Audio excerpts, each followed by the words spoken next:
Les grosses têtes de Philippe Bouvard sur RTL.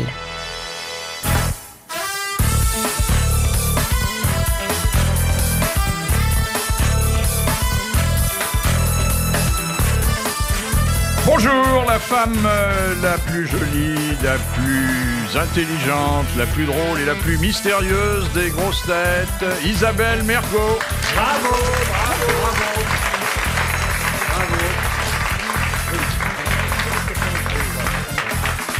L'homme le plus courtois sur le plan de la politesse et le plus poli sur le plan du crâne qui aujourd'hui reflète merveilleusement l'éclairage du grand studio. On pourrait se raser en se regardant dans le crâne de Jean-Pierre Coff. Bravo, bravo, bravo.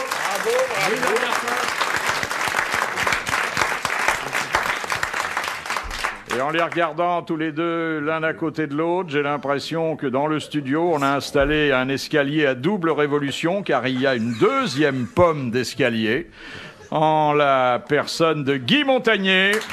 Bravo, bravo. Deux beaux calvicieux.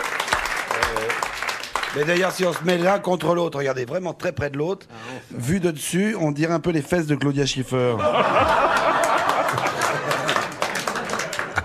Et puis une très belle nature de cheveux. Je ne veux pas vous donner des complexes, mais quelque chose qui, en dépit des années, reste extrêmement touffu, pas toujours bien entretenu, mais...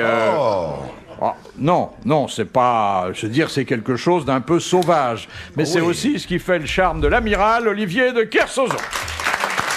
Bravo, j'adore ce mec. Touffu.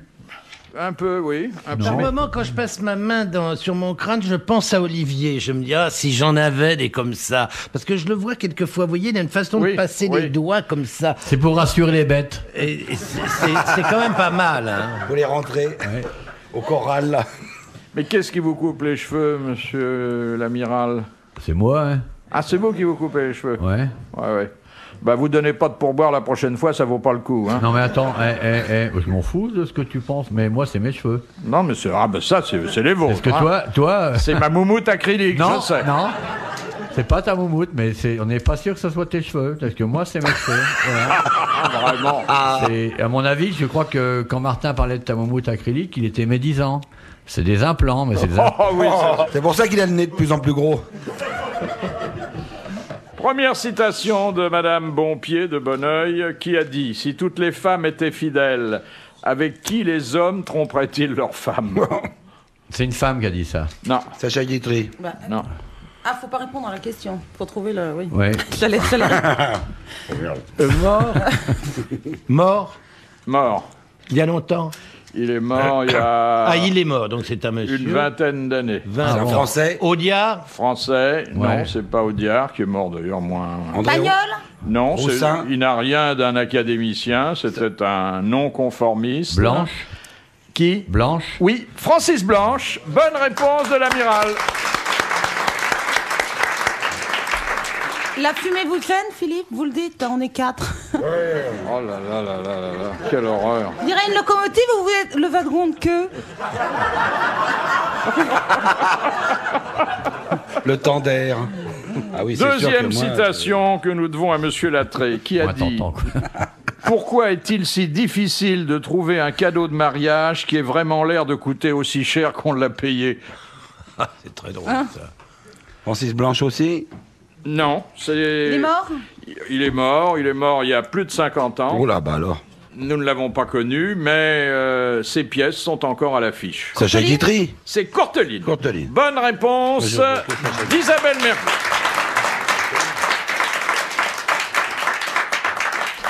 Je ne peux pas le lire. Ça va vite, hein, là. Ça démarre Oh, mais... sur le chapeau de roue. Moi, j'ai même pas le temps de réfléchir. Ça, c'est une vitesse incroyable. Ben, vous aurez peut-être, là, si vous voulez, le temps de réfléchir, mais vous n'aurez pas le temps de répondre.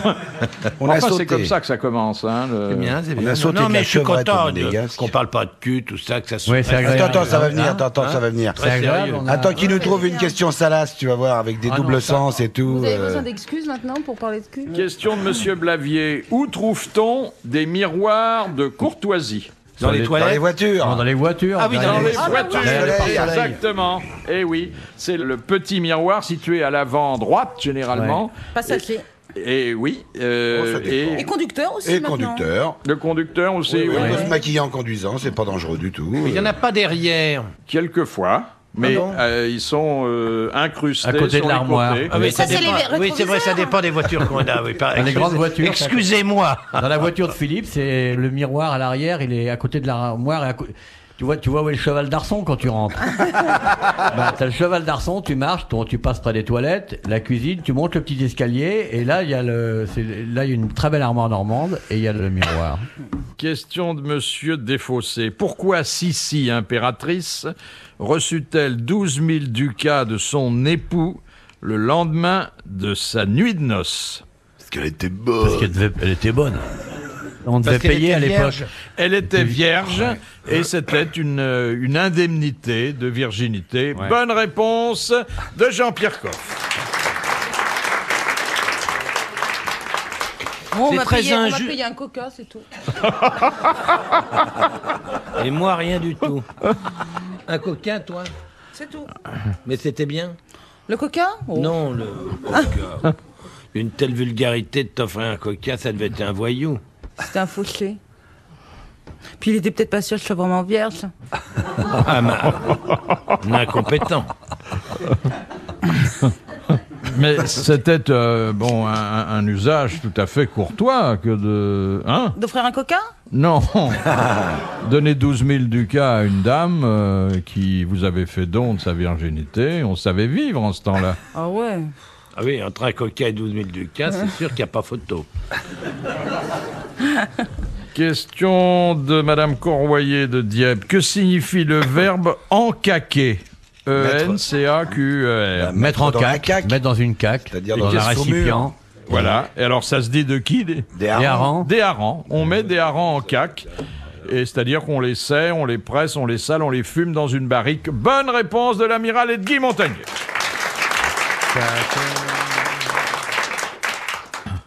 Et d'ailleurs, une phrase célèbre, sentant encore la caque. Ouais.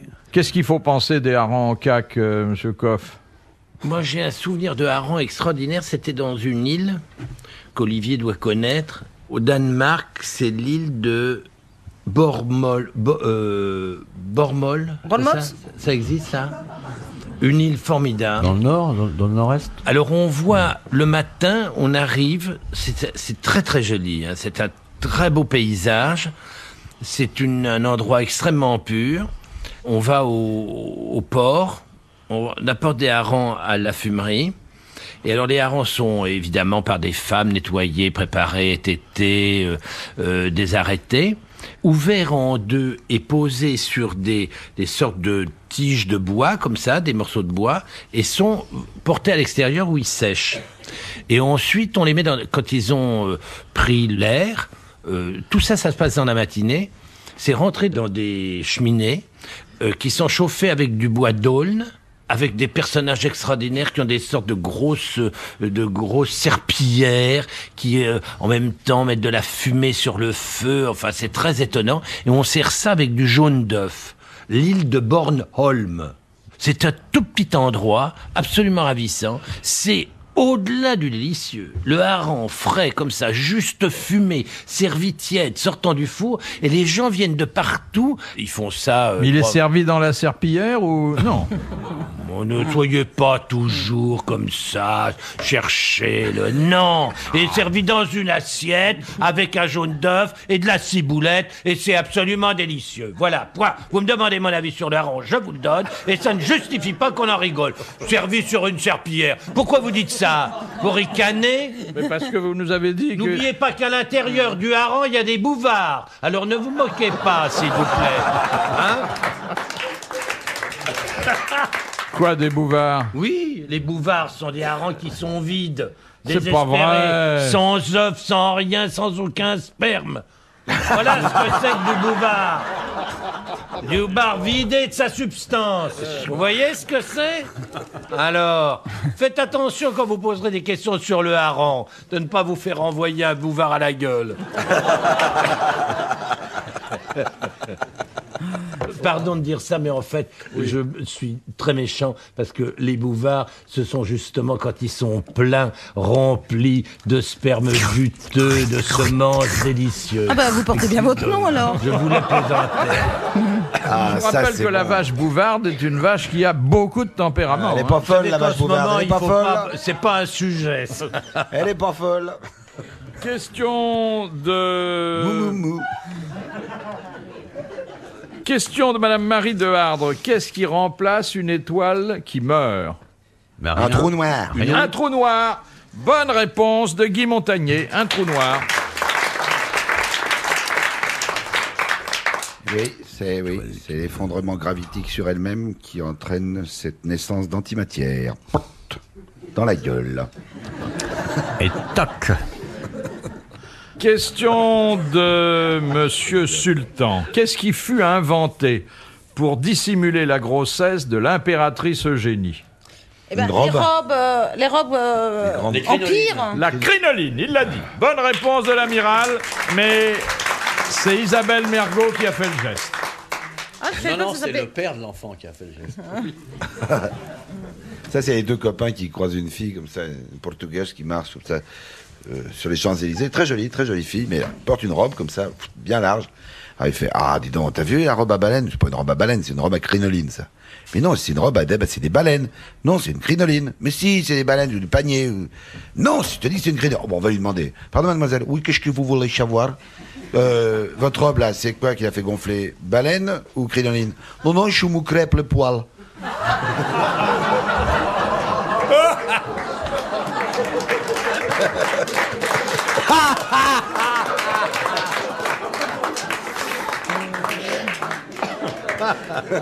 Même Isabelle rigole.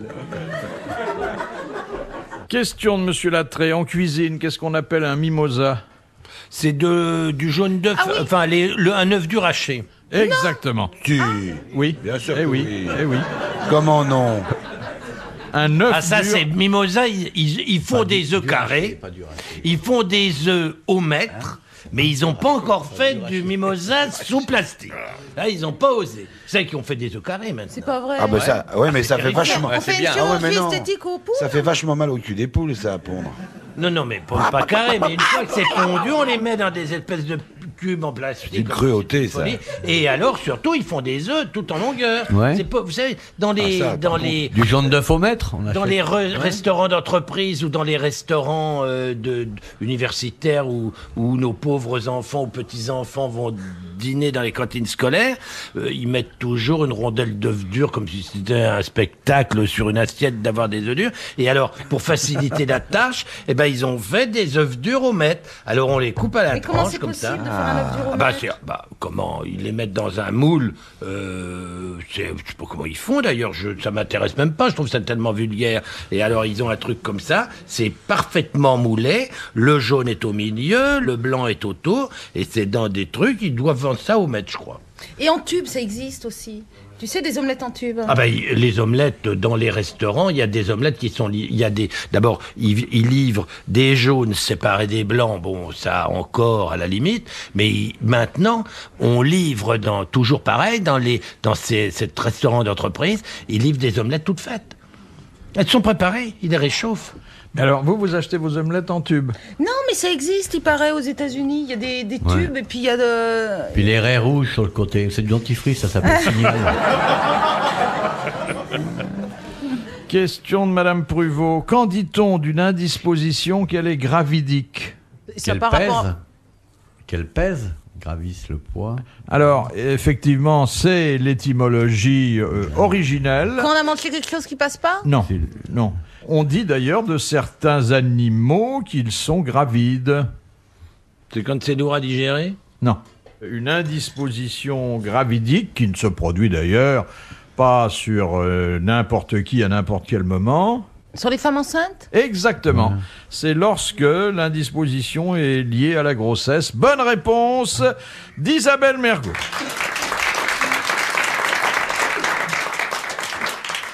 C'était pas facile. Hein. Non, ça c'est vrai, faut le reconnaître. Surtout quand on n'a jamais été enceinte. Ah oui. Bon, pourquoi tu me balances ça comme ça, d'un air un peu méprisant? Ah, c'est pas méprisant du tout, c'est au contraire très admiratif. Toi, tu ne dois pas être admiratif ni méprisant. C'est Tu un aurais été état. enceinte et que tu aurais eu une indisposition gravitique, que tu aurais pu te Dick. Comment vous dites Reverse. Dick. Non, c'était pas ça la question, hein, pardon. Enfin bon, débrouillez-vous avec ça. C'est ce que je veux dire.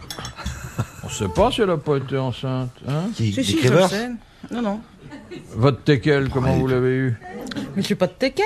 Qu'est-ce que c'est comme Des chien? chats. Un labrador. Ah si, un labrador. T'as un labrador. Mais tu le sais pas depuis le temps. Mais je croyais que t'avais des Alors chats. tu fais semblant de t'intéresser à ce que je dis, c'est ça, hein, comme la plupart des gens. Hein. Qui vous regardent droit dans les yeux, qui font oui de la tête, et puis tu t'aperçois que pouh, Ah, ça va pas ça bien. passe au-dessus. Mais non, je croyais que tu n'avais que des chats. Mon labrador s'appelle Fivette. Fécondation in vitro, transplantation embryonnaire, je l'ai déjà dit. Ah non, tu l'as dit à quelqu'un d'autre. Ah non, tu me l'as jamais dit, sinon tu penses bien que je m'en souviendrai. Si, puisqu'on a parlé de ton chien aussi. Ah ben, en ce moment, je peux te dire qui que commence c'est- par un F comme Fivette, on l'a eu ensemble. Enfin, pas En ensemble. ce moment, moi, c'est pas de l'in vitro. Ma petite jolie et Fairbanks, là, c'est pas de l'in vitro, je peux te dire. Ah, il se saute dessus. Ah, comment? Bah, des bêtes. Féconder in vitro, ça Et veut pas elle est- dire qu'on a fait l'amour dans une Ah, église. comment hein. elle est formidable. Rien à voir. Et elle est. Mais pourquoi tu veux avoir des chiots? Oui, j'en voudrais, oui. Écoute, elle est tellement jolie, lui est tellement beau que c'est dommage de ne pas leur faire d'enfants. Et alors, il faut les aider, hein. Ah oui. Ah ouais. Bah oui, ils sont très très longs, je vous ai dit, c'est des basséounts. Alors, Ah. évidemment, normalement, le chien prend la femelle par la taille. Oh oui, par la taille.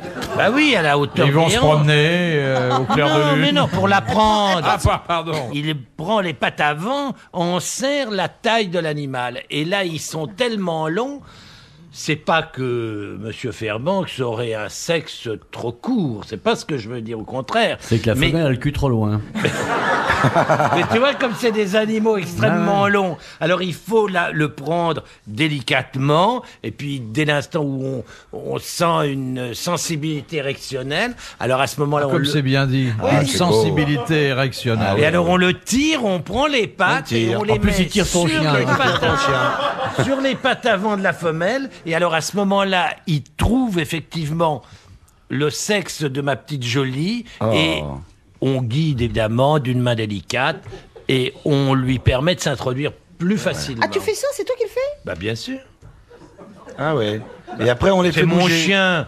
On les C'est fait pas bouger. des- écoute. Est-ce qu'il faut les faire bouger? Ah non, une fois Ils bougent tout seuls. dans une situation coïtale, on faut les laisser faire. Il lui paye un coquin après? Mais alors, est-ce que là, chez vos animaux, la sensibilité érectionnelle débouche toujours sur la situation coïtale? Ça débouche la chienne, Ah, surtout. elle débouche, oui. Surtout s'il a la queue en tire-bouchon. Hein.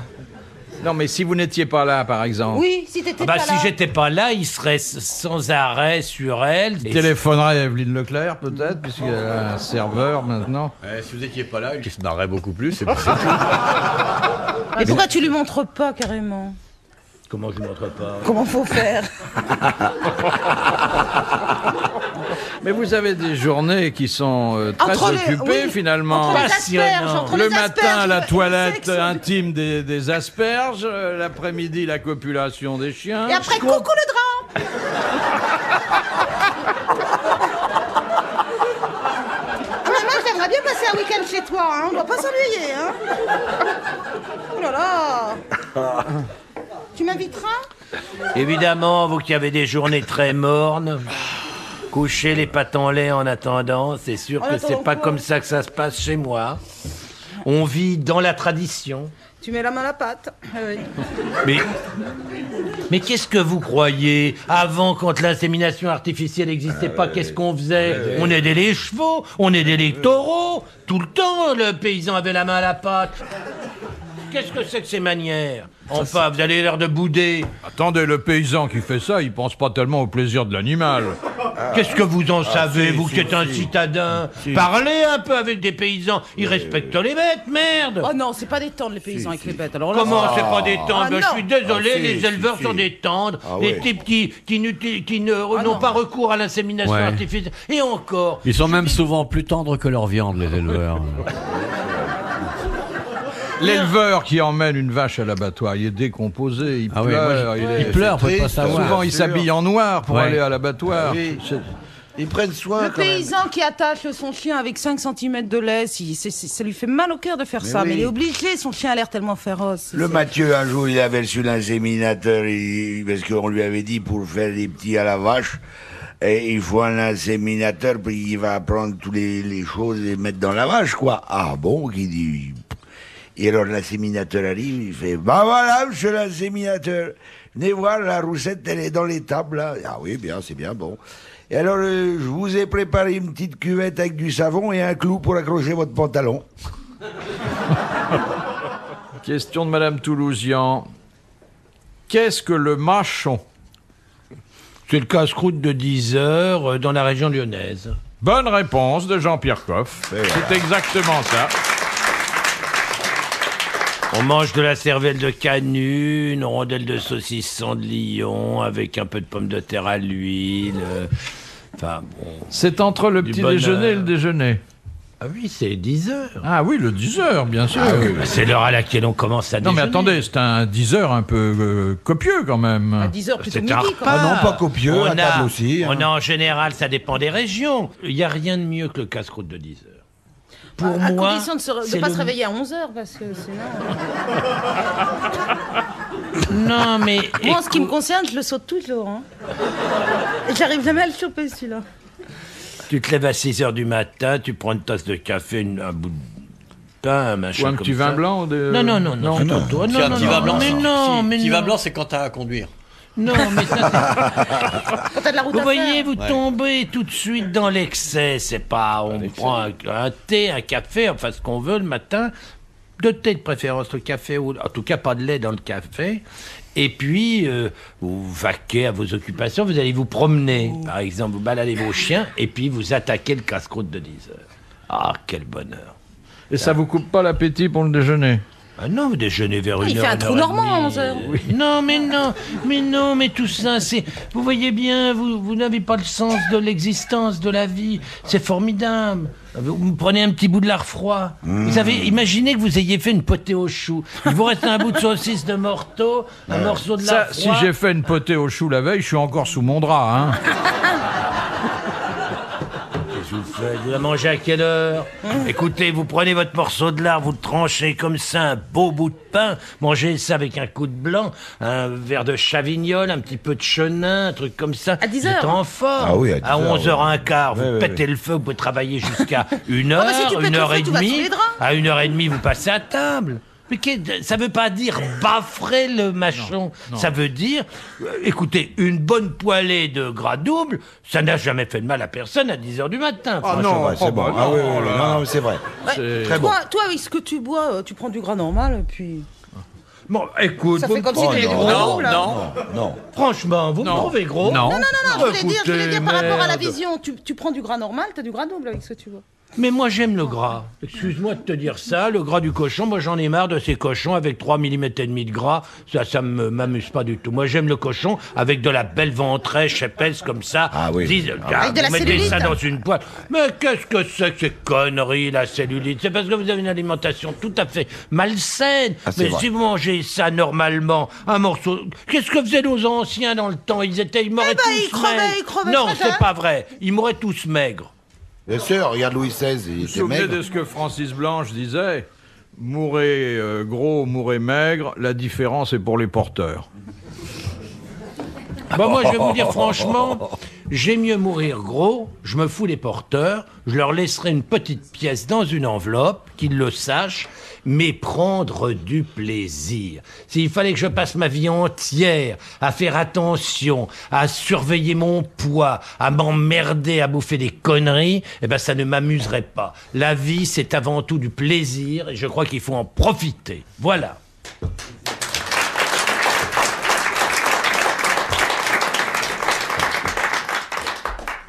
Mais vous en profitez vous-même. Mais vous je- êtes un homme heureux. Oh, mais attendez, Oh, je me alors. suis bien gardé de vous contredire. Ah bon. Heureux. Oui, mais vous n'avez pas abondé dans mon sens.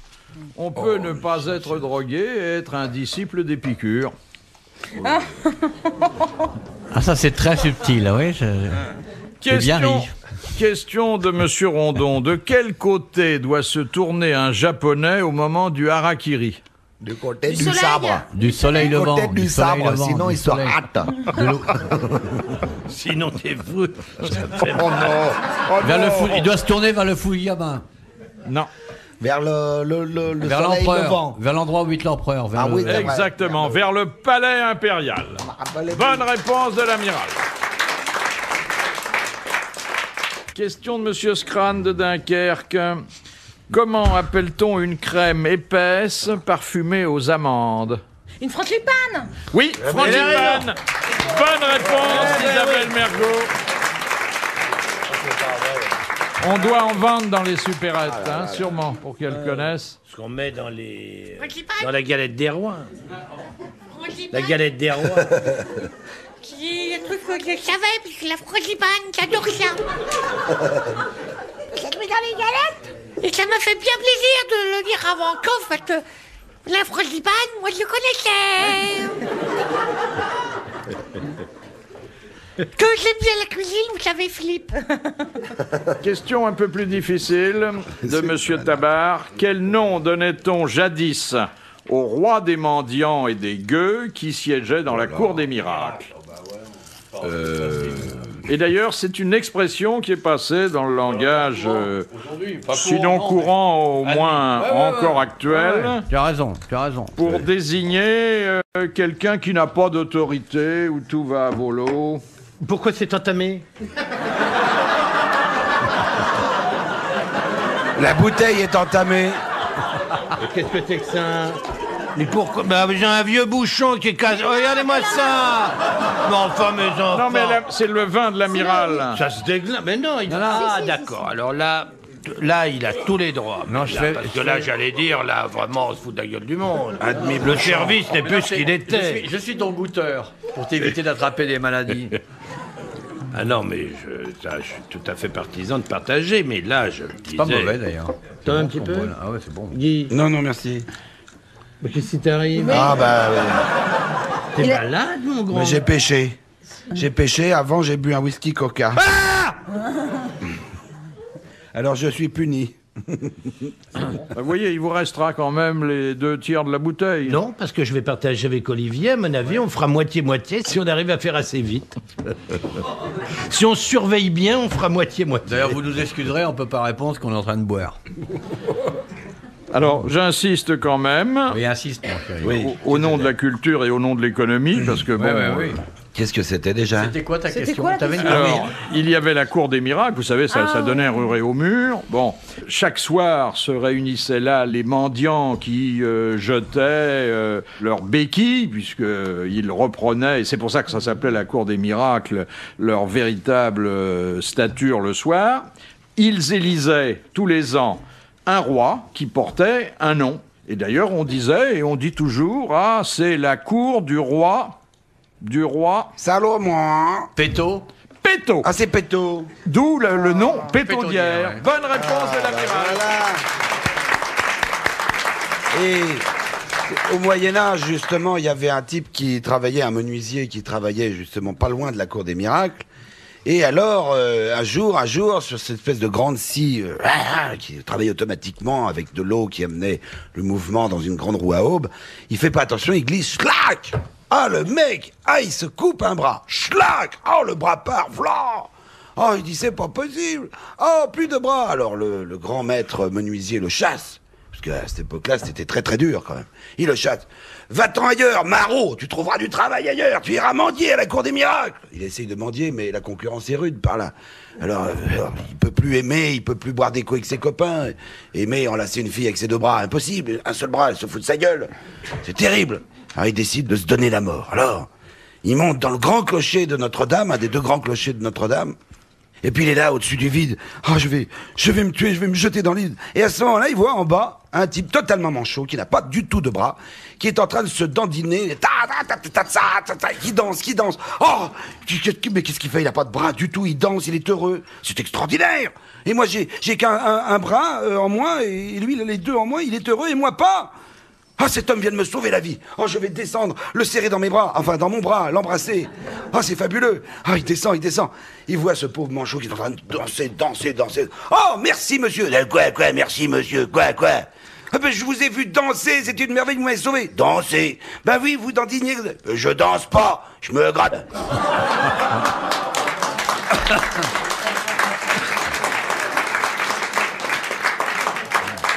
Oui.